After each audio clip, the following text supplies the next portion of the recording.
নমস্কার, আজকে আমি বানাচ্ছি হিঙের কচুরি।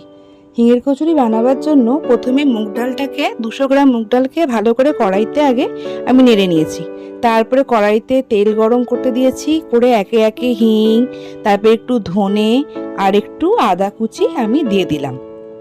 দিয়ে এটা ভালো করে নাড়তে লাগবে। ভালো করে নাড়া হয়ে যাওয়ার পরে আঁচটা একটু কম করে নিয়ে এর মধ্যে যে মুগ ডালটা ভেজেছিলাম সেই মুগ ডালটাকে আমি একটু নুন দিয়ে আধ সেদ্ধ করে নিয়েছি আর কি, সেটা এখন পুরোটাই এর মধ্যে আমি ঢেলে দেবো। আর মুগ ডালটা সেদ্ধ করার সময় আমি নুন দিয়ে দিয়েছিলাম, ওই জন্য পরে যদি নুন সেটা বুঝে আর কি কতটা নুন কি লাগবে দিতে লাগবে। এবারে নাড়া হয়ে যাবার পরে এর মধ্যে আমি জিরের গুঁড়ো, ধনের গুঁড়ো আর হলুদ দিয়ে ভালো করে এটাকে নাড়তে লাগলাম, যাতে কড়াইতে নিচে না লেগে যায়। ভালো করে অল্প আঁচে এটাকে নাড়তে হবে।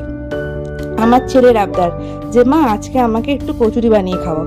আমি ঠিক আছে চল, দোকানে কিনে খাওয়ার থেকে বাড়িতেই বানিয়ে দিই।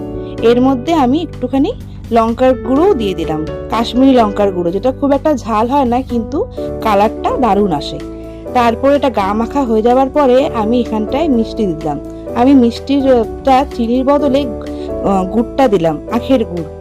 এই দেখুন গা মাখা হয়ে যাওয়ার পরে এরকম হয়ে যাবে। তারপরে আগে থেকে মেখে রাখা ময়দাটা দিয়ে ওটার মধ্যে আমি মশলাটা ভরে দিলাম, ভরে দিয়ে সুন্দর করে এই যে কচুরির মতন আকারে গড়ে নিচ্ছি আর কি।